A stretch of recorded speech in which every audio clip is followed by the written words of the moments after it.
Hello बच्चों, स्वागत है आप सभी का हमारे इस official YouTube channel MP board study zone में।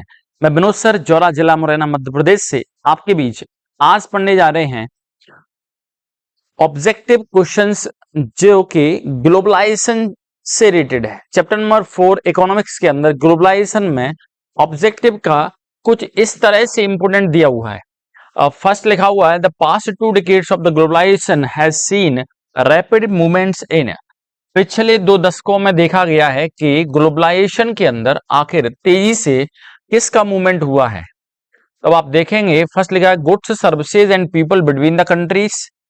सेकंड लिखा हुआ goods services investment between the countries. Direct answer आप याद रखें, लिखा हुआ है कि गुड्स सर्विसेज इन्वेस्टमेंट हुआ है कंट्रीज के बीच में पिछले 2 दशकों में कई गुना ज्यादा हुआ है। चलिए बात करते हैं second the most common route for the investment by MNCs in the countries around the world is two. World के अंदर देखा जाए तो एमएनसीज के द्वारा इन्वेस्टमेंट किया जा रहा है तो उसका मोस्ट कॉमन रूट आखिर कौन सा है। First, set up the new factories, नई फैक्ट्रीज को स्थापित करना। By existing the local companies को खरीदना। Form the partnership with local companies, local company के साथ में पार्टनरशिप करना। आंसर है इसका बी, लोकल कंपनीज को खरीदना। थर्ड लिखा है globalisation has lead to improvements in the living conditions of. Globalisation की वजह से आखिर किसकी लिविंग कंडीशंस दैनिक जीवन यापन किसका सुधर चुका है। ऑफ ऑल द पीपल, सभी लोगों का। Of people in the developed countries, develop countries के अंदर जो लोग होते हैं उनका। आंसर है of workers in the developing countries. विकसित होने वाले देशों के जितने भी वर्कर्स हुआ करते, मजदूर हुआ करते, उनका जीवन स्तर है ग्लोबलाइजेशन की वजह से इंप्रूव हुआ है। चलिए बात करते हैं फोर्थ की, which one of the following organisation lay stress on the liberalisation of foreign trade and foreign investment. विदेशी व्यापार और विदेशी विनिमय पर आखिर इनमें से किस संगठन का सबसे बड़ा रोल होता है। तो आंसर होता है वर्ल्ड ट्रेड ऑर्गेनाइजेशन, जिसको शॉर्ट में WTO लिखा जाता है। वर्ल्ड ट्रेड ऑर्गेनाइजेशन है, इसका सबसे बड़ा रोल हुआ करता है। नेक्स्ट है रिमूविंग बैरियर्स और restriction set up by the government is known as. सरकार के द्वारा जो पाबंदी लगाई जाती हैं, जो बैरियर्स लगाए जाते हैं, उनको हटा देना क्या कहलाता है। आप देखेंगे रिमूवल ऑफ द रिस्ट्रिक्शंस, पाबंदी को हटाना कहलाता है लिबरलाइजेशन। चलिए नेक्स्ट है which one of the following refers to investment. इनमें से आखिर किसको इन्वेस्टमेंट कहा जाता है। इन्वेस्टमेंट में आप देखेंगे the money spend on the religious ceremony, धार्मिक जो कार्यक्रम हुआ करते हैं, धार्मिक अनुष्ठान हुआ करते हैं, उनमें रुपए खर्च करना। Money spend on the social customs, सामाजिक जो रीति रिवाज है उस पर रुपए खर्च करना। The money spend to buy the assets, कुछ संपत्ति जैसे जमीन खरीदना, बिल्डिंग्स खरीदना, प्लॉटिंग करना, इसमें यदि आप मनी लगाते हैं that is called the investment, इसको इन्वेस्टमेंट कहा जाता है। विच of the following is A barrier on foreign trade, foreign trade पर आखिर किसको बैरियर माना जाता है। टैक्स ऑन इंपोर्ट, जिसे टैरिफ कहा जाता है। इंपोर्ट यानी मटेरियल को बाहर से मंगवाना, किसी विदेश से मंगवाना इंपोर्ट कहलाता है। इस पर लगे हुए टैक्स होते हैं वो बैरियर होते हैं, जिनको टैरिफ कहते हैं। नेक्स्ट है स्पेशल इकोनॉमिक जोन, SEZ के नाम से है। Special economic zones are being set up to attract, आखिर किसको अट्रैक्ट करने के लिए बनाए गए हैं। फॉरेन टूरिस्ट को, फॉरेन इन्वेस्टमेंट। आंसर है फॉरेन इन्वेस्टमेंट, यानी विदेशी जो कंपनी हुआ करती है जरूरत से ज्यादा इन्वेस्टमेंट करें और साथ में उस कंट्रीज को बेनिफिट हो, इसके लिए SEZ जोन बनाए गए हैं। Entry of MNCs in domestic market में prove harmful for. Domestic market के अंदर किसी देश के बाजार में जब MNCs के प्रोडक्ट आते हैं तो आखिर वो MNC किस तरह से हार्मफुल हैं और किसके लिए हार्मफुल हुआ करती हैं। All large scale producers, all domestic producers, substandard domestic producers, all small scale producer. Answer है इसका all substandard domestic producers.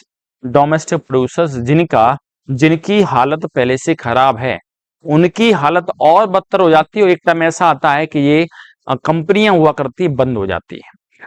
Ford motor setup it's first plant in India at. Bharat के अंदर Ford Motors ने सबसे पहले अपनी plant को, अपनी कंपनी को कहां पर सेटअप किया था। आंसर आता है Chennai. Which of the following industries have been hard hit by the foreign competition. विदेशी कंपटीशन और प्रतिस्पर्धा यानी फॉरेन कंपटीशन के द्वारा आखिर सबसे ज्यादा प्रभावित इनमें से कौन सा है? Dairy product, leather industry, cloth industry, vehicle industry. Answer होता है डेयरी प्रोडक्ट। डेयरी प्रोडक्ट हुआ करते हैं और डेयरी प्रोडक्ट पर सबसे ज्यादा रोल, सबसे बुरा रोल आखिर किसका होता है? फॉरेन कंपटीशन का। नेक्स्ट लिखा हुआ है, in which year did the government decide to remove the barriers on foreign trade investment India? भारत के अंदर फॉरेन ट्रेड और फॉरेन इन्वेस्टमेंट पर आखिर सरकार ने बैरियर्स को किस साल के अंदर हटाया था? तो आंसर होता है 1991, 1991 में। 1991 में। MNCs keep in mind certain factors before setting up the production. Production setup करने से पहले एमएनसी कुछ फैक्टर को अपने दिमाग में रखा करती हैं। आइडेंटिफाई द इनकरेक्ट ऑप्शन, आपको इनकरेक्ट बताना है। एमएनसी सेटअप करने से पहले आखिर इनकरेक्ट क्या है? फर्स्ट लिखा है availability of cheap skilled and unskilled labour. इसका वो ख्याल रखते हैं, एमएनसी वहां पर सेटअप करते हैं जहां पर लेबर उपलब्ध हो लेकिन दोनों टाइप की, स्किल्ड भी और अनस्किल्ड भी। प्रॉक्सिमिटी टू मार्केट, मार्केट नजदीक होना चाहिए। Presence of large number of local competitors, ये नहीं चाहते एमएनसीज है, ये चाहते हैं कम से कम कंपटीटर उपलब्ध हों। इसका मतलब यह है कि आंसर है ये, जिसमें पूछा हुआ which one is incorrect. Favourable government policy, सरकार की योजनाएं बेहतरीन होना चाहिए, फेवरेबल होना चाहिए तो चाहते हैं, इसलिए नॉट पूछा हुआ, इनकरेक्ट पूछा हुआ, आंसर है C. Why do MNC set up offices and factories in more than one nation? क्या रीजन है कि एमएनसी है एक से अधिक राष्ट्रों में अपनी फैक्ट्री ऑफिस है वो ओपन करना चाहती है? The cost of production is high and MNC can earn profit. Production cost है वो हाई है, एमएनसी को प्रॉफिट खूब हुआ करता है। Cost of the production is low, production cost कम है, एमएनसी है उस अंडर कोई लॉस, एमएनसी को लॉस होता है। The cost of production is low, cost production कम है और उसके साथ साथ एमएनसी हुआ करती है उनको बहुत ज्यादा बेनिफिट होता है, ग्रेटर प्रॉफिट हुआ करता है। It is the main reason so the MNC set up the offices and factories in more than one nation. Next, the most common route for the investment by MNCs in the countries around the world is to. World के अंदर MNCs के द्वारा जो investment किया जाता है उसका सबसे कॉमन रूट क्या है? By existing local companies, form partnership with local companies, answer है इसका बी। रिमूविंग द बैरियर्स और restriction set up by the government is known as liberalisation. सरकार के द्वारा जितनी पाबंदी होती है उनको हटा देना लिबरलाइजेशन कहलाता है। Entry of MNC in the domestic market may prove harmful for all substandard producers. ये रिपीट हो गए हैं कुछ क्वेश्चन। चलिए नेक्स्ट लिखा हुआ which one of the following has benefited least because of the globalisation India. भारत के अंदर जब से ग्लोबलाइजेशन हुआ तब से बेनिफिट तो हुआ, प्रॉफिट हुआ, लेकिन किस सेक्टर को बेनिफिट नहीं हुआ? आंसर होता है एग्रीकल्चर सेक्टर। एग्रीकल्चर सेक्टर में जो बदलाव होना चाहिए था उतना बदलाव ग्लोबलाइजेशन की वजह से इस सेक्टर में नहीं हुआ है। Which one of the following is a major benefit of joint production between a local company and multinational company? जब लोकल कंपनी और एमएनसी कंपनी मिलकर काम करती हैं तो आखिर क्या बेनिफिट है? एमएनसी कंपनी के पास में लेटेस्ट टेक्नोलॉजी हुआ करती है, आंसर ए सही है। Which one of the following is not true regarding the World Trade Organization? WTO के बारे में क्या सही नहीं है? It allows the free trade to all countries without any trade barriers. बिना किसी टैक्स के हर किसी कंट्री को ये व्यापार करने के लिए परमिशन देती है। Its aim is to liberalize international trade. अंतर्राष्ट्रीय व्यापार में छूट देना है। It establishes the rules regarding the international trade. अंतर्राष्ट्रीय व्यापार से संबंधित नियम बनाना है। WTO rules have forced the developing countries to remove trade barriers. WTO rules have forced the developing countries to remove the trade barriers. Developing countries पर ये force किया करती हैं कि ट्रेड बैरियर्स को खत्म कर दिया जाए, आंसर इसका ए है। It allows free trade to all country, हर किसी कंट्री के लिए ये नहीं है कि जिसमें हर किसी के लिए ट्रेड बैरियर्स खत्म कर दिए। 21 है इंटीग्रेशन ऑफ मार्केट मींस होता क्या है? इंटीग्रेशन ऑफ मार्केट है उसका मींस होता है operating beyond the domestic market, यानी अपने घरेलू मार्केट यानी अपने देश के अलावा भी दूसरे देश के मार्केट से कनेक्ट होना। वाइडर चॉइस ऑफ गुड्स की ढेर सारी चॉइस होना। कॉम्पिटिटिव प्राइस यानी ढेर सारी कीमतों में कॉम्पिटिशन होना। All of the above, answer है D, all of the above. Which of the following contributes to globalisation, globalisation में आखिर इसका इनमें से किसका योगदान होता है? इंटरनल ट्रेड, आंतरिक व्यापार करना, एक्सटर्नल ट्रेड जिसको कहते हैं फॉरेन ट्रेड, आंसर इसका B. Investment means spending, investment का अर्थ होता है किस पर रुपया खर्च करना? फैक्ट्री पर, फैक्ट्री बिल्डिंग पर, मशीन्स पर, इक्विपमेंट पर, आंसर डी। हर किसी पर, मशीन खरीदते हैं, इक्विपमेंट खरीदते हैं, फैक्ट्री और बिल्डिंग है, फैक्ट्री बनाते हैं, आप बिल्डिंग खरीदा करते हैं, इसमें इन्वेस्टमेंट करना ही, इसमें रुपए खर्च करना ही इन्वेस्टमेंट कहलाता है। चलिए नेक्स्ट है फिल इन द ब्लैंक्स। हम बात करते हैं एनसीईआरटी के सबसे important fill in the blanks की। Indian buyers have greater choice of goods, भारतीय जितने भी खरीदार हुआ करते हैं उनके पास में गुड्स सामान खरीदने की ढेर सारी choice and then they did two decades back, 2 दशकों पहले ऐसा नहीं था। This is closely associated with, इसका सीधा रिलेशन आके किस प्रोसेस से हुआ करता है? This is closely associated with the process of globalisation, ये ग्लोबलाइजेशन से रिलेटेड है। नेक्स्ट है markets in the India are selling goods produced in many other countries, it means there is increasing. भारत के अंदर जैसा मटेरियल जो बनाया जाता है दूसरे देशों में भी भेजा जाता है, आखिर क्या इंक्रीज हुआ है? इंक्रीजिंग ऑफ ट्रेड, व्यापार इंक्रीज हुआ है। Moreover the rising number of brands that we see in the markets might be produced by MNCs, market के अंदर जो ब्रांड आपको दिखाई देते हैं वो एमएनसीज के द्वारा बनाए गए हैं। Countries in India, MNCs are investing in India because, MNCs है भारत वर्ष के अंदर इन्वेस्टमेंट कर रही है बिकॉज आपको पता है एमएनसी है भारत के अंदर इन्वेस्टमेंट करती है, उसका सबसे बड़ा कॉज होता है चीपर प्रोडक्शन कॉस्ट, सबसे सस्ते दाम में प्रोडक्शन हो रहा है, चीपर प्रोडक्शन कॉस्ट, लेबर सस्ती मिलती है, काफी मिला करती है, साथ में स्किल्ड अनस्किल्ड लेबर भी मिला करती है। नेक्स्ट है वाइल, ये नहीं है फोर्थ, ये फोर्थ है।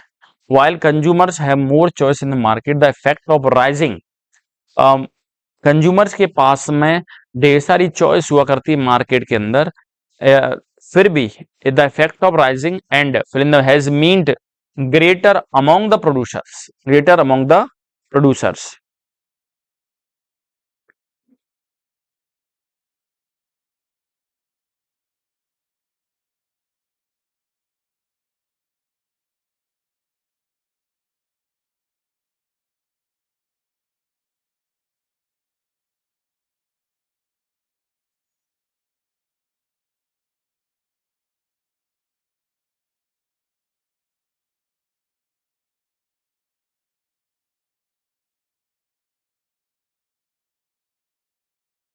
चलिए यहाँ पर effect of rising demand, demand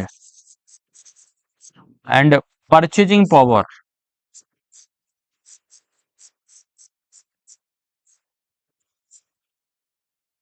has been greater competition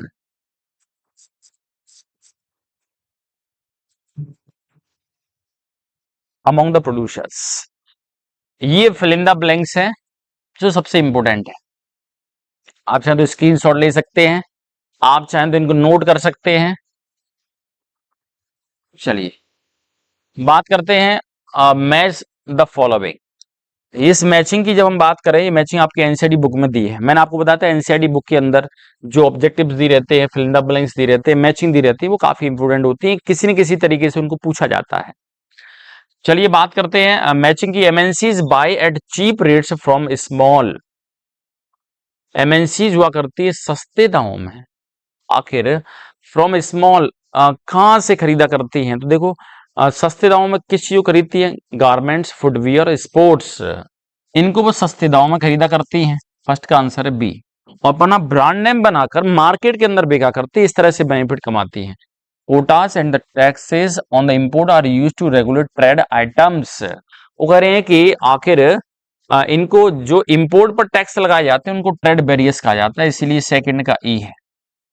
Indian companies who have invested abroad, Indian company जो अब्रॉड विदेशों में इन्वेस्टमेंट करती हैं वो होती हैं टाटा मोटर्स, इन्फोसिस और Ranbaxy. IT has helped in spreading of production of services, IT sector है वो तेजी से फैलता जा रहा है, सर्विस सेक्टर माना जा रहा है, ये आंसर है सी।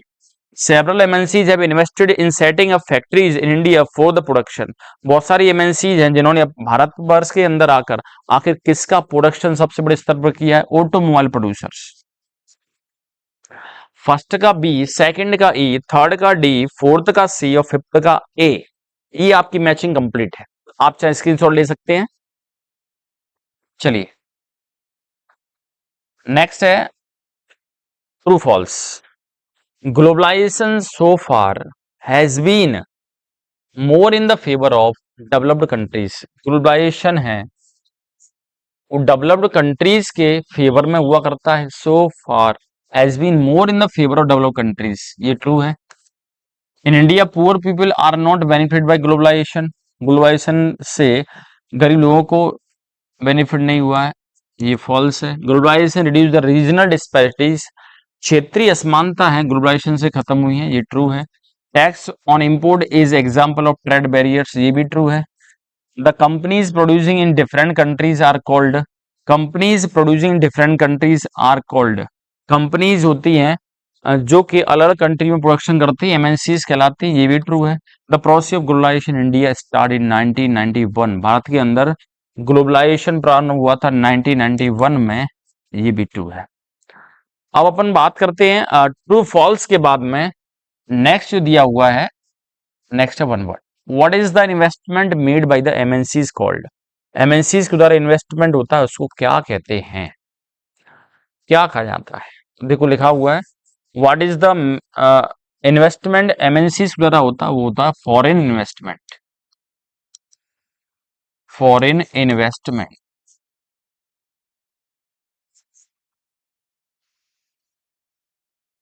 What is the main means of connecting different countries for long term? लंबे समय तक अलग अलग देशों को आपस में कनेक्ट करने का सबसे बड़ा तरीका होता है, उसको कहते हैं foreign trade.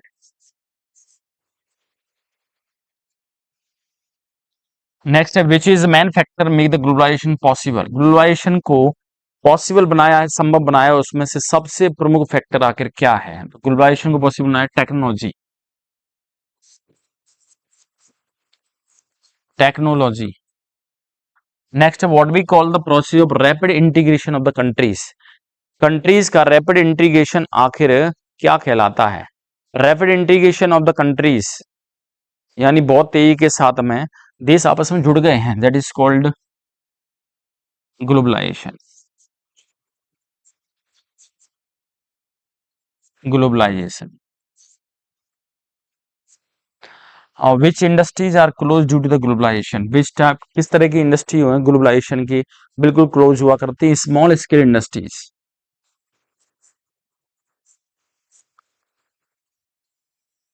What is the aim of the world trade organisation? World trade organisation का आखिर उद्देश्य क्या है?